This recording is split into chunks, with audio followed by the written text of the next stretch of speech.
Bum bum bum bum bum bum bum. Good evening. Welcome to Astoria, Queens. I am Christopher Dean, and this is the news.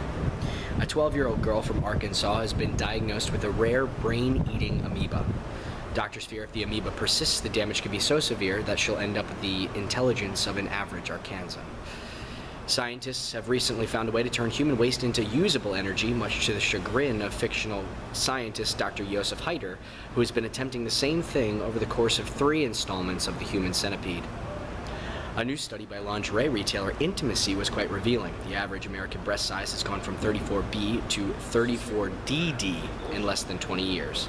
Some scientists attribute the KFC double down to the busty bounty.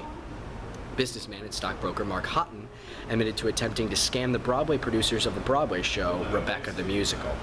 The Broadway community is outraged, stating, "We don't scam producers, we scam the audience." In other news, Shrek the Musical ticket prices have been raised from $200 to your firstborn son. The FBI has arrested 150 people in Detroit and the Bay Area in a crackdown on prostitution. When Los Angeles Police Commissioner Rafael Bernardino Jr. was asked why they haven't considered a crackdown in Los Angeles, the commissioner said, "We have no clue where to start." Bradley Manning was found not guilty of his most serious charge of aiding the enemy by a military judge. However, experts say he's still innocent. An appeals court in New York has given the green light to begin selling large-sized sodas again in the Big Apple. Residents celebrated in the streets for a whole 14 seconds before running out of breath and taking their insulin.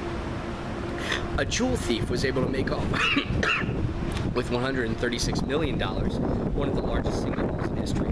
His success is attributed to the fact that private security guards in France cannot carry firearms, and that meeting George Clooney will always leave you starstruck.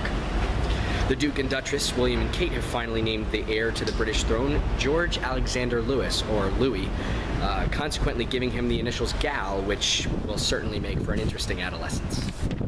And finally, a man and his son from Moorhead, Kentucky stole a rare iguana from a pet store this past Wednesday. After stealing the precious reptile, they attempted to sell it at Lion Larry's pawn shop, where the owner refused and called the police. Officers apprehended the father and son duo at a liquor store down the street where they were attempting to trade the iguana for liquor. After the two were arrested, the man alleged that if trading the iguana weren't going to work, then I was going to teach it to steal for me. That's all for this evening's broadcast. From me and all of us here at the news,